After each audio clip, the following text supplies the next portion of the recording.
Bonjour, bienvenue donc à ce plateau TV. Comment repenser les espaces pour approcher services et citoyens? Donc on va vite dévoiler le mystère derrière ce titre. Je laisse d'abord nos trois intervenants se présenter rapidement. Bonjour, donc Emmanuel François, je suis le président, cofondateur de la Smart Building Alliance for Smart Cities, association fondée il y a 5 ans pour accompagner à la fois les acteurs du bâtiment et de la ville dans leur transition numérique combinée à la transition énergétique. Dominique Valentin, je suis le fondateur de Relais d'entreprise, qui est un réseau d'espaces de travail exclusivement situés en milieu rural et périurbain. Donc des espaces de travail à usage flexible qu'on appelle tiers-lieux ou coworking, mais qui sont surtout une alternative à la mobilité pendulaire pour les nombreux citoyens qui habitent en dehors des métropoles et qui perdent du temps tous les jours dans les rocades. André May, cofondateur de Citylity. Citylity, c'est une application formidable qui aide chacun d'entre nous dans sa relation avec son gestionnaire, quand il est chez lui, avec le syndic, quand il est en entreprise, avec l'ensemble de ses collègues, et aussi quand il est dans la ville. Et ceci avec une même application unique. Bien Emmanuel, donc c'est toi qui es responsable, il faut le dire, de ce titre. Comment repenser les espaces pour approcher services et citoyens? Alors, quelle idée? Quelle idée? Alors, si vous voulez, ça part d'un constat. Le constat, c'est qu'aujourd'hui, je pense qu'on a un triple défi devant nous. Un défi économique, parce qu'effectivement, tu l'as dit, aujourd'hui, on passe 1h30 à 2 heures de son temps de travail, de son temps dans les transports, mais aussi c'est un défi de logement, parce qu'effectivement, du coup, c'est compliqué de se loger à proximité de son travail. Ce qui fait qu'on a à peu près au niveau européen 25% de la population qui est en précarité de logement. Aussi 25% de la population qui est en précarité énergétique, etc. etc. C'est aussi un défi environnemental avec la problématique du réchauffement climatique et tout ce qui est associé. C'est enfin un enjeu sociétal. Parce qu'effectivement, si on passe 2 heures ou 1h30 dans les transports, on n'a plus de temps de s'occuper de son voisin. On n'a plus de temps de s'occuper d'autrui. On reste très concentré sur soi et ça devient un peu compliqué. Et voilà. Donc c'est fort de ce constat que je me suis dit, il faut changer les choses, il faut repenser. Et en regardant un peu un territoire, aujourd'hui, on se rend compte que ce territoire, il est une constellation de, j'appelle ça de ghettos, mais sans vouloir exagérer, mais un ghetto où on travaille, un ghetto où on dort, un ghetto où on se divertit, un ghetto où on fait du commerce, un ghetto où on va se soigner, et même, pour être un peu provocatif, un ghetto où on emprisonne. Et je me dis, mais attendez, pourquoi cette centralisation extrême, alors qu'on est à l'ère du digital, et qu'au contraire, on peut rapprocher, on peut être dans du virtuel, on peut aussi avoir une communication avec autrui qui ne soit pas forcément face-to-face, même si de temps en temps c'est obligatoire. Et dans ces cas-là, pourquoi pas rapprocher ces services d'une manière générale de l'usager, du citoyen? Mais ça nécessite d'avoir des outils, puis ça nécessite parallèlement de repenser le bâtiment, la ville, la mobilité, la production énergétique, le commerce, etc. Et c'est un peu l'objet de ce tour de table. Et j'ai invité 2 acteurs qui sont des acteurs qui permettent cette transition. On pourrait en avoir plein, mais je me suis dit, ces 2 acteurs portent à eux deux cette idée et permettent d'y aller. Pourquoi? Parce que d'un côté, rapprocher les services du citoyen, la première chose, c'est le travail. Ça structure la société, ça structure l'organisation. Et donc c'est en passant du télétravail, qu'on va pouvoir créer aujourd'hui des espaces de coworking, mais ça va au-delà. C'est des espaces de télétravail et au-delà, c'est des espaces de vie. Et Dominique va nous en parler. Et ensuite, il faut un lien entre les humains, entre l'homme, un lien qui soit collaboratif, qui permette justement cette transition. Et c'est pour ça que j'ai demandé à André de parler un peu de ce qu'il fait et de choses concrètes où justement, soit au niveau d'une entreprise, au niveau d'un bâtiment ou au niveau d'un territoire, on crée, grâce à une plateforme, ce lien sociétal. Très bien. Donc Dominique, tu as créé Relais d'entreprise justement pour répondre à cette problématique spécifique du trajet domicile-travail.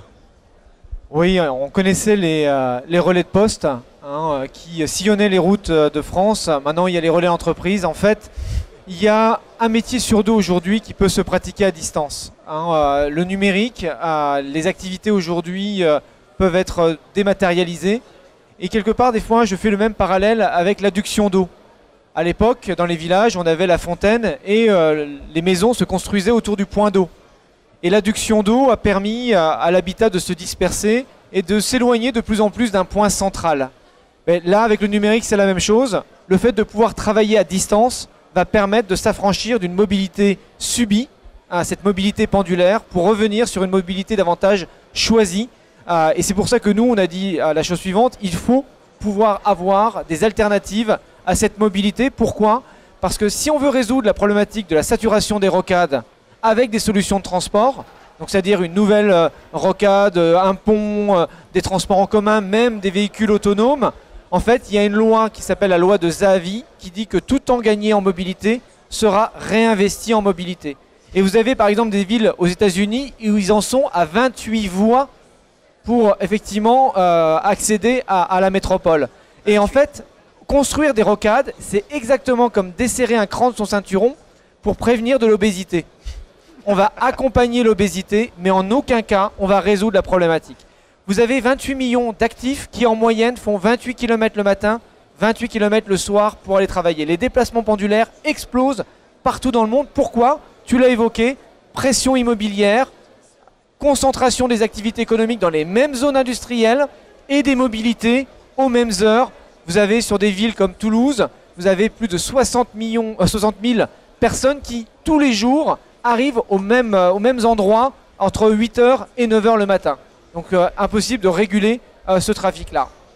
Alors nous, notre modèle a consisté à dire il faut encourager la non-mobilité et le télétravail aujourd'hui et rentrer un peu dans les mœurs. Je dis un peu parce qu'on a encore effectivement beaucoup de réticence, on est encore beaucoup dans cette culture de la pointeuse, du présentiel. Mais ce présentiel aujourd'hui, il n'est plus possible. Et quand vous voyez aujourd'hui l'absentéisme, le temps perdu et le coût, et beaucoup de salariés qui n'ont pas la chance d'avoir les transports en commun quand les transports en commun fonctionnent, ce qui n'est pas toujours le cas, ne savent pas qu'un kilomètre parcouru coûte 50 centimes entre l'usure du véhicule, le carburant qui augmente. Et quand vous avez ces 28 km le matin, 28 km le soir, aller travailler, ça vous coûte 28 € par jour de travail avec votre véhicule. Donc il faut effectivement repenser ça. Et nous, on a développé toute une approche d'accompagnement des collectivités pour la mise en place de ces infrastructures, alors qu'on appelle tiers-lieux, qu'on appelle coworking. Nous, on dit souvent qu'on est beaucoup plus co-COW, donc la vache en anglais dans le texte, que du partage absolu, parce qu'il ne faut pas que ces espaces de coworking deviennent des espaces de co-glanding, parce qu'il faut vraiment que ce soit des lieux avant tout pour aller travailler. Ce que j'ai appelé moi un peu les lavoirs numériques des temps modernes, où le lavoir servait à laver son linge, mais si on revenait avec son linge sale, parce qu'on avait discuté avec les copines, c'est un peu macho ce que je suis en train de dire, mais je pense que c'était un peu la fête à la maison. Donc certes, le lieu permet de créer du lien social, parce que ce n'est pas des ours qui viennent dans les bureaux, mais c'est avant tout des espaces de travail. Alors bon, le coworking, tout le monde connaît. Quelle est l'originalité de l'approche de Relais d'entreprise ?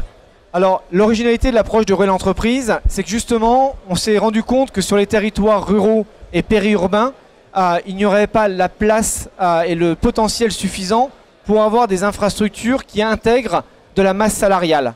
Donc il faut que ces espaces dont la zone d'influence est très courte, et d'ailleurs je l'ai découvert après coup, on s'est dit effectivement, quand on a eu les premiers relais entreprises, on a eu des locataires qui venaient de 15-20 minutes, 25 minutes du point relais entreprise, c'était près de Toulouse, et ils m'ont dit au bout de 2-3 mois, bon Dominique, c'est bien ton espace, on peut louer des bureaux 1 jour par semaine, 2 jours par semaine, c'est le all included, c'est-à-dire qu'on arrive avec son ordinateur, on a la connexion internet, on peut avoir accès au photocopieur, il y a une machine à café, donc c'est très fonctionnel. C'est une vraie alternative au travail à domicile, parce qu'à la maison je ne peux pas bosser, j'ai pas de connexion internet digne de ce nom, j'ai les enfants bah, ça y est, ils sont en vacances, maintenant ils braillent dans la baraque ou ils jouent à la PlayStation et je peux pas bosser. Et puis il y a le mondial, donc c'est trop tentant de regarder un match, si tant est qu'il y a un beau match à regarder à la télé. Donc voilà, donc c'est pas évident. Là, le lieu il est super, mais il est trop loin. Donc est-ce que tu peux pas nous en configurer un là où on habite, à 5-10 minutes? Et donc on s'est rendu compte que la distance entre deux tiers-lieux, deux relais d'entreprise, c'était à peu près de 30 km, 15-20 minutes. Et on s'est rendu compte, après coup, quand j'avais déposé la marque relais d'entreprise, je faisais donc référence aux relais de poste, ben c'est que les relais de poste étaient distants les uns des autres de 7 lieux. Les bottes de 7 lieux, 28 km, ça vient de là. Donc l'histoire est un éternel recommencement. Énorme. Ces espaces qui sont effectivement des lieux de non-mobilité ou qui gèrent une mobilité, parce que 7 lieux, c'était la distance à cheval où il fallait effectivement faire boire le cheval et poursuivre son chemin. Donc il faut des petits espaces. Et ces petits espaces doivent être configurés, reconfigurés dans des communes où il y a pléthore de bâtiments vacants, des anciennes écoles, des anciens bureaux de poste, des anciennes gares, des anciens commerces. Et on préfère... même des églises. Et même des églises ou des presbytères. On est en train de faire beaucoup de presbytères en ce moment. Il y a 5000 églises en France qui sont menacées d'être détruites. Ah oui, mais ils pourraient être des lieux de rassemblement. Voilà, des lieux magnifiques de rassemblement d'actifs, pas forcément de praticiens, voilà, mais d'actifs. Et c'est ça qu'il faut développer. Et ce maillage-là, à partir du moment où il est satellitaire autour des métropoles, permet beaucoup plus facilement d'aller voir les gros employeurs d'un territoire en leur disant, d'une zone d'attractivité d'un territoire, en leur disant, ben voilà, on a un réseau de bureaux déportés pour permettre d'accueillir vos collaborateurs, ce qui peut vous permettre de réduire la surface de bureaux de centre-ville qui vous coûte en plus très cher. Très bien. On reste un petit peu sur cet exemple parce qu'il est intéressant. On ouvrira sur d'autres services. Et on finira sur le sujet de la plateforme technologique. Donc juste avant d'ouvrir sur les autres services, on va compléter un tout petit élément sur le modèle économique avec les certificats d'économie d'énergie. Alors oui, ça c'est une grande première. Là, j'aimerais que voilà, tout le monde se taise et que je balance l'info dans toute l'assemblée parce que c'est une vraie innovation. Et je vais juste après aller voir nos partenaires qui sont EDF. Parce qu'en fait, on a réussi à faire en sorte que cette non-mobilité, le fait de ne pas consommer des litres de carburant, donc des kilowattheures, soit éligible au titre des certificats d'économie d'énergie. Et on a signé cette convention avec EDF, et EDF rachète les kilowattheures non consommés par les télétravailleurs qui se rendent dans les relais entreprises. Bravo. Donc voilà, c'est une matérialisation de l'impact économique de la non-mobilité. On vise, nous, presque la gratuité pour l'usager. On dit la chose suivante, un télétravailleur, donc un actif, qui va redevenir d'ailleurs un vivant de son territoire, parce que les habitants ne sont pas des vivants de leur territoire. Quand vous avez passé 1h30 dans les transports, vous ne repassez pas du temps avec vos voisins, comme tu l'évoquais. Donc on sait qu'un actif qui vit et qui travaille dans sa commune va consommer, va effectivement moins émettre de CO2, moins consommer d'énergie, et tout ça, toutes ces externalités positives ont une valeur. Et là, on a commencé à valoriser un premier impact, qui est la non-consommation énergétique, et on va poursuivre pour faire en sorte que le télétravailleur salarié devienne le produit du rééquilibrage des territoires. Très bien. Bon, c'est un exemple très intéressant, effectivement, on va dire de mobilité douce, en quelque sorte. Moins de mobilité. Ouais. Et plus de temps pour les travailleurs qui redeviennent des citoyens heureux en quelque sorte. Ça. Alors est-ce qu'on peut aborder quelques autres exemples de services dans cet esprit, rapprocher les espaces des citoyens? Emmanuel. Alors effectivement, on parle du travail, mais derrière il y a la production énergétique. Forcément, c'est produire localement. Ce matin on a parlé du courant continu, mais c'est vrai que c'est à partir du moment où on va produire localement de l'énergie, on la rapproche de la consommation. Et donc dans ces cas-là, effectivement, c'est rapprocher ce service de l'usager, du citoyen, mais au-delà de ça, c'est la mobilité. On voit bien que la mobilité est en train de changer du tout au tout. Je pense que les voitures que vous voyez dans la rue aujourd'hui, dans 10 ans, vous aurez une autre vision de la voiture. Et on aura des modes de transport, des modes de mobilité multimodales, partagés. Ça sera voilà, il faut l'accepter. Et là, c'est rapprocher la mobilité du citoyen. Après, il y a la santé aussi. La santé, ça va pile poil, tout de suite, dans le modèle de Dominique, c'est-à-dire qu'en même temps que j'ai un espace de coworking, je peux imaginer dans des zones qui sont effectivement rurales d'y apporter une station de télémédecine qui permette à la plupart des citoyens environnants de faire du télédiagnostic qui permettra d'éviter de prendre sa voiture et faire, comme tu disais, 7 lieues, parce que c'est souvent ce qui se passe aujourd'hui dans les mondes ruraux, pour aller voir un médecin qui va vous dire, bah écoute, c'est pas très grave, tu peux retourner chez toi, ou voilà. Et ça se passe fréquemment. Donc je pense que c'est des exemples, et on peut le multiplier à l'infini. Pour finir, moi je suis un adepte aussi du commerce éphémère. Je pense qu'on va y aller de plus en plus. Et pareil, aujourd'hui, le commerce éphémère, c'est quoi l'intérêt du commerce éphémère? Mais d'un seul coup, c'est de porter au plus proche, le plus proche du citoyen, de l'usager, du commerce et des produits, des denrées dont il n'a pas forcément qui ne peut pas avoir accès. Parce qu'en fait, s'il habite à 200 km de la capitale et qu'en fait, la marque Intel n'ira jamais effectivement là où il va, il ne pourra pas y aller. Alors qu'avec le commerce éphémère, on peut l'imaginer. Pourquoi? Pourquoi? Parce qu'en fait, il va être informé. Il va être informé que de telle heure à telle heure, mais par exemple, il pourra peut-être avoir des montres Rolex, mais j'exagère, mais ça peut être n'importe quoi. Et du coup, ça lance le débat à notre ami André, qui justement lui permettra de récupérer cette information et de la diffuser par notification aux personnes environnantes. Oui, tout à fait. Donc le mot-clé, c'est l'information. Avoir l'information au bon endroit, au bon moment, au bon instant. Donc la diffusion de cette information, le partage de cette information devient vital. Tout à fait. Bonjour tout le monde. Oui, cette information, c'est sur nous.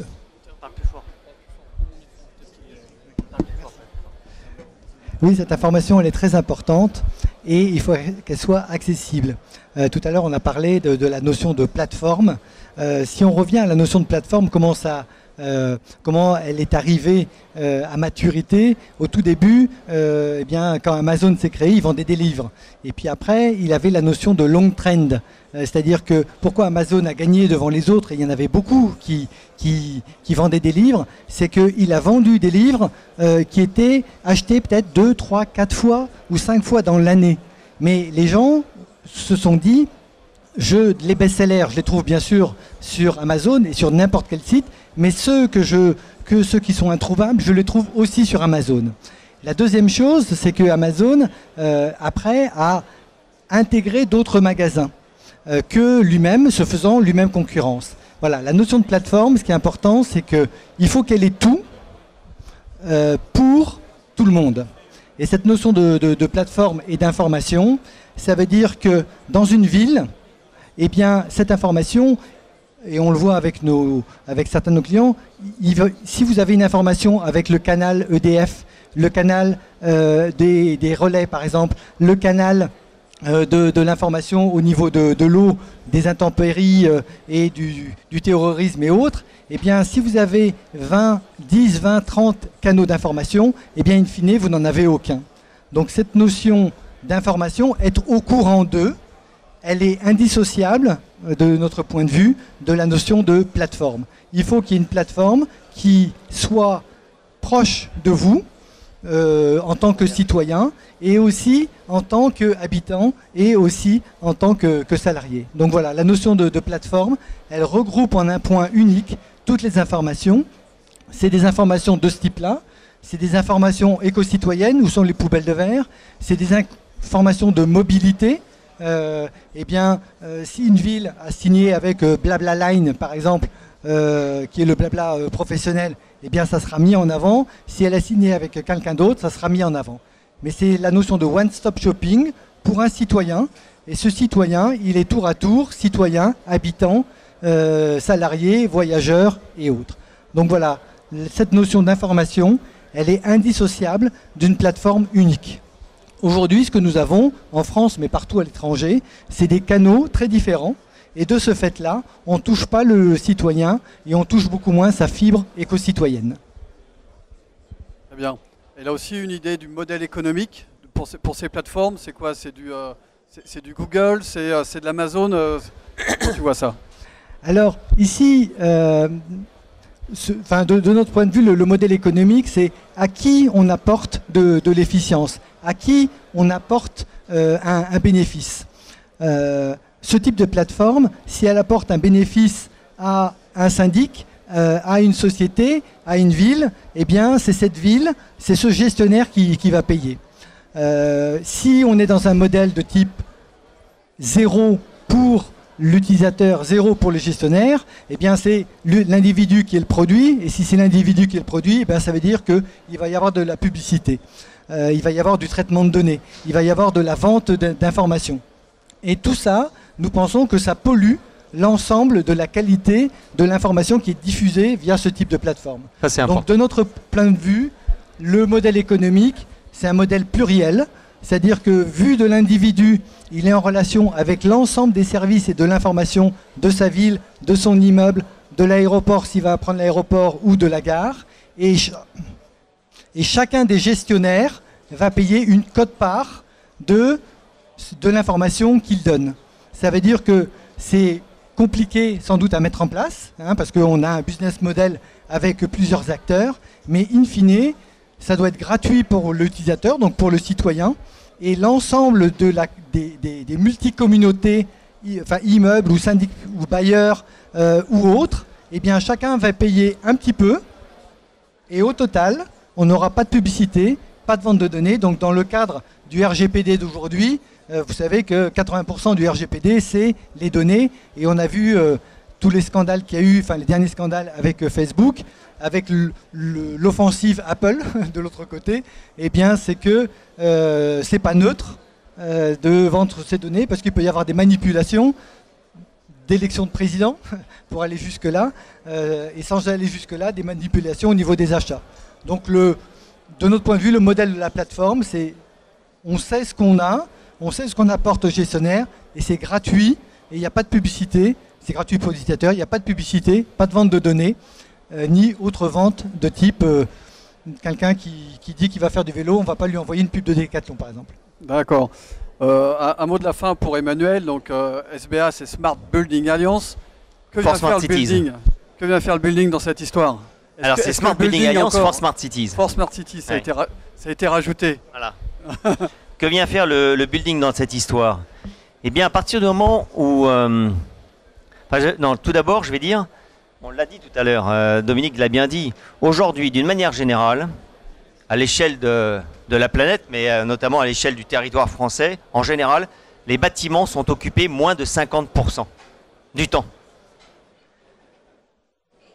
C'est juste un facteur qu'on ne peut plus accepter à l'époque d'aujourd'hui, où justement il y a des problèmes environnementaux, des problèmes de population, des problèmes de logement et des problèmes de villes qui s'étendent et qui rognent tous les jours un peu plus sur la ruralité. Donc aujourd'hui, il faut repenser les bâtiments, optimiser les espaces. Et donc, ça veut dire quoi? Ça veut dire ne plus avoir des espaces monoservices, mais multi-usages. Je m'explique, ça veut dire que je vais plus avoir un bâtiment qui va être dédié uniquement au travail, un bâtiment qui va être dédié uniquement au logement, un bâtiment qui va être dédié uniquement au théâtre ou au cinéma, un bâtiment qui ne sera pas uniquement dédié à l'enseignement. Il faut mutualiser. Pourquoi effectivement aujourd'hui on n'utiliserait pas les écoles le soir pour faire de l'enseignement professionnel? Pourquoi la salle de cinéma ne serait pas utilisée pendant la journée pour faire de la formation professionnelle? Pourquoi une chambre qui est utilisée que peut-être de temps en temps, la moitié du temps, et parfois c'est de temps en temps, elle ne pourrait pas être utilisée pour du télétravail? Mais ça veut dire qu'il faut repenser effectivement les espaces. Et pour ça, ça veut dire que premièrement, il faut avoir une plateforme qui permette de dire, bah, tiens, cette pièce-là, elle est disponible de telle heure à telle heure. Ça veut dire aussi derrière des services. Ça veut dire qu'il faut des humains qui soient là, qui disent, bah, cette pièce, elle va être occupée. Une fois qu'elle est inoccupée, je vais m'occuper de faire la transition. Ça veut dire aussi une certaine traçabilité, un respect des usages. Mais ça, c'est le numérique qui l'amène. Mais ça veut dire repenser fondamentalement le bâtiment pour qu'il soit beaucoup plus flexible, beaucoup plus modulaire. Alors il y a des bâtiments qui vont s'y prêter, mais il y en a d'autres qui n'y s'y prêteront pas. Et il faudra réfléchir effectivement comment l'adapter.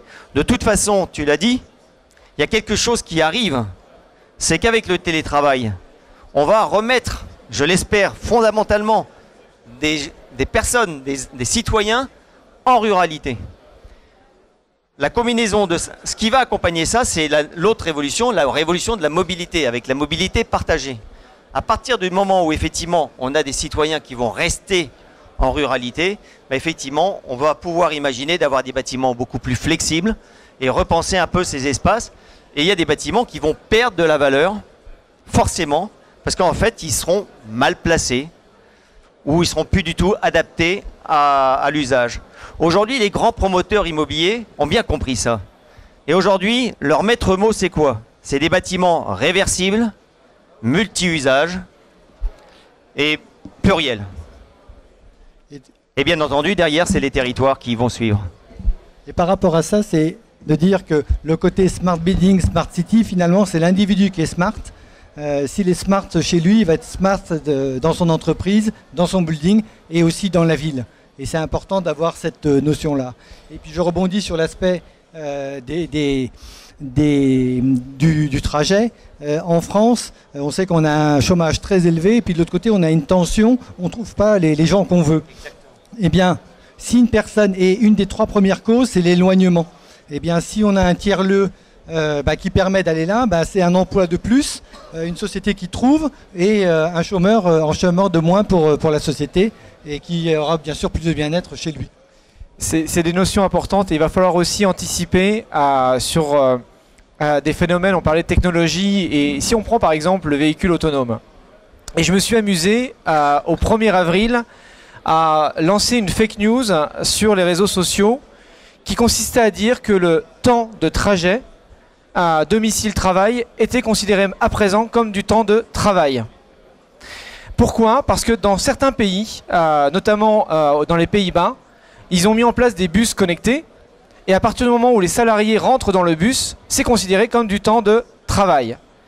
Et dans la définition d'un temps de trajet, on dit qu'un temps de trajet, c'est le temps normal entre le domicile et le lieu de travail. Qu'est-ce qu'on entend par temps normal? Si un salarié était embauché il y a 10 ans dans une entreprise où il mettait une demi-heure pour aller travailler, et aujourd'hui il démontre qu'il met 1 heure parce que la rocade est saturée, voire 1h30, est-ce que la demi-heure ou l'heure qui passe en plus par rapport au moment où il a été embauché peut être considérée comme du temps de travail? Et si on y arrive, là je pense qu'on va faire sacrément changer les mentalités, et que beaucoup de managers vont se dire waouh, plutôt que de payer 1 heure mon collaborateur à écouter rire et chanson, je pense que je verrais mieux, peut-être qu'il serait mieux à être en télétravail, soit chez lui, soit dans un tiers-lieu relais d'entreprise. Voilà. Très bien, merci pour ce mot de la fin, merci à nos intervenants. Merci. Merci de votre écoute, bonne fin de visite. Merci.